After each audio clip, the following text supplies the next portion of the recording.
also known as the Great War, was one of the deadliest and most devastating conflicts in human history. But what really caused it? Many people assume it began with just one assassination, but the truth is far more complex. The war was the result of years of rising tension across Europe, driven by militarism, alliances, imperialism, and nationalism. Let's break down each of these in simple terms. First, militarism. In the early 20th century, European nations believed that a strong military was essential, not just for defense, but for national pride. Countries like Germany, France, Britain, and Russia were all building up massive armies and powerful navies.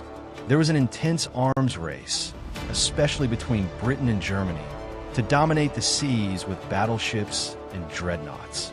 This military buildup created an atmosphere of fear, competition, and readiness for war. War wasn't just possible, it was expected. Next came the system of alliances. On paper, alliances were meant to maintain peace by discouraging any country from attacking another. But in practice, they created a dangerous domino effect. Europe was mainly split into two powerful blocs: the Triple Alliance, consisting of Germany, Austria-Hungary, and Italy, Entente, made up of Britain, France, and Russia. If one nation went to war, its allies would likely join in, turning a small conflict into a major one.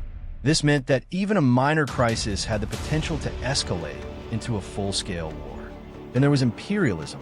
European countries were competing fiercely for colonies and resources, especially in Africa and Asia.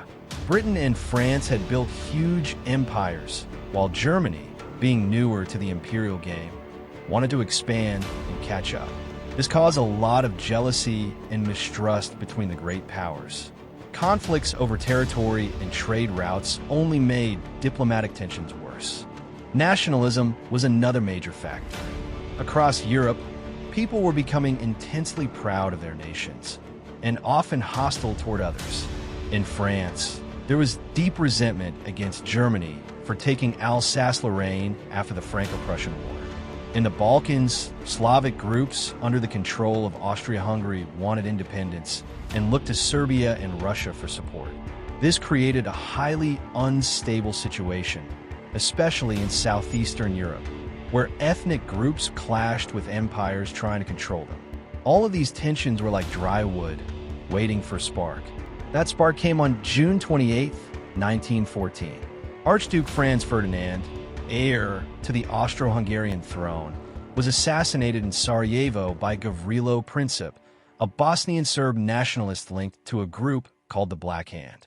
Austria-Hungary blamed Serbia and issued an ultimatum. Serbia didn't fully agree to all the terms, and Austria declared, but Serbia had a powerful ally, Russia, and Austria was backed by Germany. Within days, Germany declared war on Russia and France. When German troops invaded Belgium to reach France, Britain entered the war to defend Belgian neutrality. Just like that, a local assassination spiraled into a global conflict. This chain of events is known as the July Crisis. So, while the assassination was the trigger, the real causes of World War I were much deeper.